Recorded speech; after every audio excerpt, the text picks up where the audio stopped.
తెలుగు రాష్ట్రాల్లో ప్రభుత్వాలు ఏర్పడటానికి కొన్ని రోజుల ముందే రాష్ట్రానికి హోంమంత్రి ఎవరో ప్రజలకు తెలిసిపోతుంది.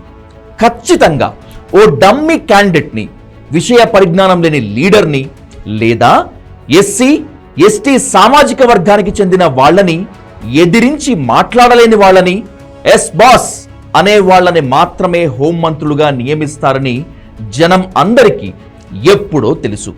అందుకే ప్రమాణ స్వీకారాలకు ముందే పలానా వాళ్ళు హోంమంత్రి అవుతారు అని మీడియా వాళ్ళు చెప్పేస్తారు, జనం కూడా మాట్లాడుకుంటారు. ఈసారి కూడా ఏపీలో వంగలపూడి అనితను హోంమంత్రిగా ప్రకటించగానే జనమంతా ఇది ఎప్పుడు జరిగేదేగా అని అనుకున్నారు.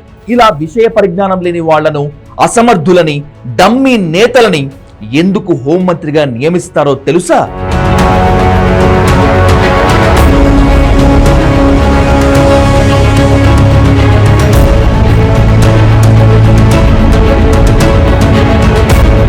భారతదేశానికి రాష్ట్రపతులుగా ఎస్సీ ఎస్టీ సామాజిక వర్గానికి చెందినటువంటి నేతలను మాత్రమే ఎన్నుకోవటం అదేదో ఓ పెద్ద సామాజిక సంస్కరణ చేసినట్లుగా లీడర్లు, జనం మాట్లాడుకోవటం కొన్ని సంవత్సరాలుగా అలవాటైపోయింది.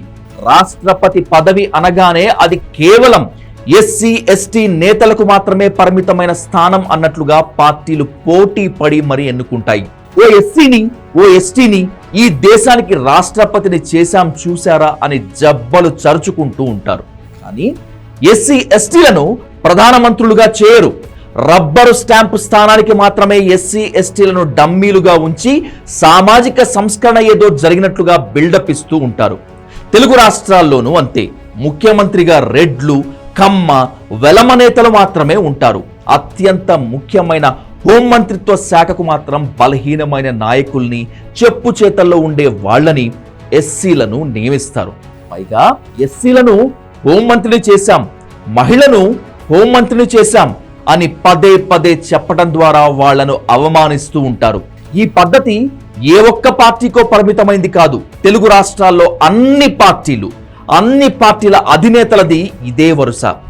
దాదాపు 2004 నుంచి తెలుగు రాష్ట్రాల్లో హోంమంత్రులు అందరూ కేవలం డమ్మీ క్యాండిడేట్లే. 2004కి ముందు కాంగ్రెస్, టీడీపీ ప్రభుత్వ హయాంలో హోంమంత్రులుగా పవర్ఫుల్ లీడర్లు పనిచేశారు. మైసూరారెడ్డి, ఎలిమినేటి మాధవరెడ్డి, దేవేందర్ గౌడ్ లాంటి వాళ్ళు ఆ పదవిలో ఉన్నారు. వాళ్ళు ఎలాంటి క్లిష్ట పరిస్థితుల్లో అయినా సరే స్వతంత్రంగా నిర్ణయం తీసుకోగలిగే వాళ్ళు. అలాగే రాష్ట్ర భౌగోళిక స్వరూపంపై పూర్తిగా పట్టు ఉన్నవాళ్ళు. శాంతి భద్రతల సమస్యలు, నక్సలిజం సమస్యలు, టెర్రరిజం, పోలీస్ వ్యవస్థల్లో రకరకాల లెవెల్స్, వీటన్నింటిపై వాళ్ళకి అవగాహన ఉండేది. 2004లో వైఎస్ రాజశేఖర రెడ్డి సీఎం అయ్యాక జానారెడ్డిని హోంమంత్రిగా నియమించారు. కానీ సమాంతరంగా కేవీపీ రామచంద్రరావును శాంతి భద్రతల సలహాదారులుగా పెట్టి జానారెడ్డిని డమ్మీ చేసి కేవీపీ ద్వారా వ్యవస్థ మొత్తం నడిపించేవాళ్ళు. డీజీపీ, ఇంటెలిజెన్స్, హోంశాఖ కార్యదర్శి వీళ్ళంతా నేరుగా సీఎంకి రిపోర్ట్ చేయటం మొదలైంది. ఆ తర్వాత హోంమంత్రి పదవి మరీ పలుచన అయిపోయింది.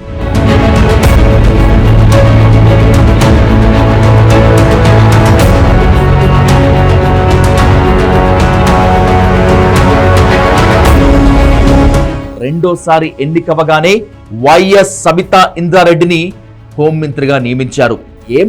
మహిళలు మాత్రం ఆ శాఖ నిర్వహించకూడదా? ఇది మహిళా ప్రగతికి ఒక చిహ్నం అంటూ చెప్పుకొచ్చేవాళ్ళు. కానీ అసలు విషయం ఇది కాదు. ఇక్కడ మహిళల, పురుషుల, ఎస్సీల, ఎస్టీల, ఓసీల అన్నది కాదు ముఖ్యం, సమర్థులా కాదా అన్నది చూడాలి. వైఎస్ హయాం నుంచి హోంమంత్రి పోస్టు పూర్తిగా డమ్మీ అయిపోయింది. సబితా ఇంద్రారెడ్డి సంతకానికి మాత్రం హోంమంత్రిగా ముద్రపడ్డారు. ఆ తర్వాత వచ్చిన కిరణ్ కుమార్ రెడ్డి కూడా సబితా ఇంద్రారెడ్డినే కొనసాగించారు. కానీ అప్పటి ఇంటెలిజెన్స్ చీఫ్ మహేందర్ రెడ్డి నేరుగా కిరణ్ కుమార్ రెడ్డికే రిపోర్ట్ చేసేవాళ్ళు. రాష్ట్రం విడిపోయిన తర్వాత తెలంగాణలో కేసీఆర్ రాజరిక పాలనలో హోంమంత్రి మరింత డమ్మీ అయ్యారు. మహమూద్ అలీని మంత్రిగా నియమించడం ద్వారా మైనార్టీలకు చాలా ప్రాధాన్యత ఇచ్చినట్లుగా కేసీఆర్ బిల్డప్ ఇచ్చారు. కానీ మహమూద్ అలీ హోంమంత్రిగా పూర్తిగా ఓ డమ్మీ క్యాండిడేట్. ఓ సాధారణ పోలీస్ స్టేషన్లో సిఐ కూడా ఆయన చెప్తే వినే పరిస్థితి ఉండేది కాదు. 10 ఏళ్ల పాలనలో కేసీఆర్, కేటీఆర్ తెలంగాణలో డమ్మీ హోంమంత్రిని పెట్టి నడిపారు. కేటీఆర్ నేరుగా హోంమంత్రికి, ఎస్పీలకు ఆదేశాలు ఇచ్చేస్తూ ఉండేవారు. అప్పట్లో హోంమంత్రి మహమూద్ అలీపై జనంలో చాలా జోక్స్ ఉండేవి. ఆయన ఏడాదికోసారి కేసీఆర్ భుజానికి దండి, దస్తీ కట్టడానికి తప్ప మరెందుకు పనికిరాడని తెలంగాణ సెక్రటరియట్లో మాట్లాడుకునేవాళ్లు. ఇక ఏపీలో 2014లో చంద్రబాబు నాయుడు చినరాజప్పని హోంమంత్రి చేశారు. ఆయన పూర్తిగా ఎస్ బాస్ మంత్రి. అప్పుడు కూడా చంద్రబాబు నాయుడు అన్ని తానై నడిపించేవాడు. డీజీపీ నేరుగా సీఎంకే రిపోర్ట్ చేసేవాడు. ఒక ప్రెస్ స్టేట్మెంట్ ఇవ్వాలన్నా కూడా చినరాజప్ప లాంటి వాళ్ళు సీఎం అడగకుండా మాట్లాడే పరిస్థితి ఉండేది కాదు. ఇక ఆ తర్వాత 2019లో జగనన్న రాజ్యం వచ్చిన తర్వాత హోంమంత్రి పదవి పూర్తిగా జీరో అయిపోయింది.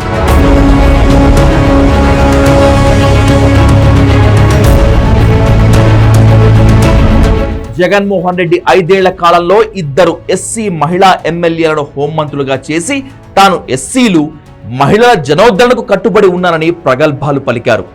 హోంమంత్రి ఎంపికలో కూడా రాజకీయ లబ్ధి చూసుకున్నారు. మేకతోటి సుచరిత, తానేటి వనిత చెరో 2.5 సంవత్సరాలు హోంమంత్రులుగా పనిచేశారు. వీళ్ళిద్దరూ పూర్తిగా డమ్మీలు. డీజీపీ నేరుగా సీఎంకే రిపోర్ట్ చేసేటువంటి వాడు. ఇంటెలిజెన్స్ వ్యవస్థ మొత్తం సీఎం కంట్రోల్లోనే ఉండేది. జగన్ పేషీలో ధనుంజయ రెడ్డి, కృష్ణమోహన్ రెడ్డి హోం వ్యవహారాన్ని పరోక్షంగా నడిపారు. ఏదో అడపా దడపా స్టేట్మెంట్లు ఇవ్వటానికి, పోలీస్ స్టేషన్ల దగ్గర గార్డ్ ఆఫ్ హానర్ తీసుకోవటానికి తప్ప రాష్ట్రాలకు హోంమంత్రి ఉపయోగం లేకుండా పోయింది. అసలు సుచరిత, వనితలకు రాష్ట్రంలో ఏ సమస్యలపైన అవగాహన లేదు. ఒక దుర్ఘటన జరిగితే దానిపై రివ్యూ చేసే సామర్థ్యం కూడా లేదు. ముఖ్యమంత్రిపై ఎవరో గులకరాయి విసిరితే హోంమంత్రి మీడియా ముందుకు వచ్చి నాకు భయమేస్తోంది, పరిస్థితి చూస్తుంటే అన్ని అన్నారంటే ఆమె ఎంత బలహీనురాలో అర్థమవుతోంది. ఒక రేప్ సంఘటన జరిగితే బాధితురాలు గురించి ఎలా మాట్లాడాలో కూడా హోంమంత్రికి అవగాహన లేదు. అలాంటి 2 డమ్మీ హోంమంత్రులను పెట్టి జగన్మోహన్ రెడ్డి రాష్ట్రంలో ఆ శాఖ నిర్వహించారు. ఐపీఎస్ల బదిలీలు, డిఎస్పీలు, సిఐల బదిలీలు ఇవి కూడా ముఖ్యమంత్రి కార్యాలయమే. హోంమంత్రి ప్రమేయం లేకుండా కానిచ్చేదంటే నమ్మగలరా? సీఎం కార్యాలయం ఏం చెప్తే అది హోంమంత్రి చేయాలి. ఏం స్టేట్మెంట్ ఇమ్మంటే అది ఇచ్చి తీరాలి. అంతవరకు నోరు మూసుకొని కూర్చోవాలి.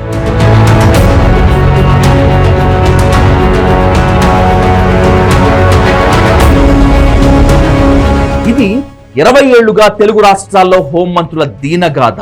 కుల ఉద్ధరణ పేరుతో డమ్మీలను హోంమంత్రులుగా చేసి సీఎంలే వ్యవస్థలు నడిపిస్తున్న పరిస్థితి. జిల్లా ఎస్పీలు, ఐజీలు ప్రైవేట్గా కలిసినప్పుడు మన హోంమంత్రుల అతి తెలివి, బుర్ర తక్కువ మాటలపై జోకులు వేసుకుంటూ నవ్వుకుంటూ ఉంటారు. ఇప్పుడు వంగలపూడి అనిత విషయంలో కూడా అంతే. పాత హోంమంత్రుల కంటే అనిత కాస్త మాటకారి గనుక మీడియాలో చాకచక్యంగా స్టేట్మెంట్లు ఇవ్వగలుగుతారు. అదొక్కటే అడ్వాంటేజ్. రేపటి నుంచి హోంశాఖ వ్యవహారాలన్నీ చంద్రబాబు నాయుడు, లోకేష్లే నడిపిస్తారు. డీజీపీ, ఇంటెలిజెన్స్ బాస్ సీఎంకి రిపోర్ట్ చేస్తారు. అసలు హోంమంత్రిని పట్టించుకోరు. ఇది అందరికీ తెలుసు. ఎవరు పైకి మాట్లాడరు అంతే. ఏపీ కొత్త హోంమంత్రి వంగలపూడి అనితది మరీ అమాయకత్వం. హోంమంత్రిగా ప్రకటన రాగానే మైక్ ముందు మాట్లాడుతూ తాను ప్రతిపక్షంలో ఉన్నప్పుడు ఇదే డీజీపీ ఆఫీస్కు ఫిర్యాదు ఇవ్వటానికి చాలాసార్లు వచ్చానని, నన్నెవ్వరూ పట్టించుకోలేదని, ఇప్పుడు అదే డీజీపీతో సెల్యూట్ కొట్టించుకుంటాను అన్నట్లుగా మాట్లాడారు. గడిచిన 5 ఏళ్లలో పెట్టరేగిపోయిన వాళ్లని ఎవరిని వదిలిపెట్టను అని అనిత వార్నింగ్ ఇవ్వటం మరీ విచిత్రం. ప్రతీకారాలు తీర్చుకోవటానికి, కక్షలు కార్పణ్యాల కోసం హోంమంత్రి పదవి ఇవ్వరు. హోంమంత్రి రాష్ట్రంలో 6 కోట్ల మంది శాంతి భద్రతల గురించి ఆలోచించాలి. అవన్నీ వదిలేసి ఇంకా పదవి తీసుకోకముందే తనలో ఉన్న అపరిపక్వతను బయట పెట్టుకున్నారు వంగలపూడి అనిత. కులాల వారీగా మంత్రి పదవులు ఇవ్వటం, డమ్మీ అభ్యర్థులను హోంమంత్రులుగా పెట్టి ముఖ్యమంత్రులే పోలీస్ వ్యవస్థను కంట్రోల్ చేయటమే ఈ పరిస్థితికి ప్రధాన కారణం. వంగలపూడి అనిత పరిస్థితి కూడా ఇందుకు భిన్నంగా ఏది ఉండదు. ఊరికే మీడియా ముందు గప్పాలు కొట్టడం తప్ప చరిత్రలో నిలిచిపోయే అంత గొప్పగా హోంమంత్రిత్వ శాఖను అనిత నిర్వహించేది ఏది ఉండదు. ప్రతి నిమిషం పైనుంచి ఆదేశాలను అమలు చేయటం మాత్రమే ఆమె చేయాల్సిన పని. ఇది అందరికీ తెలిసిన పచ్చి నిజం.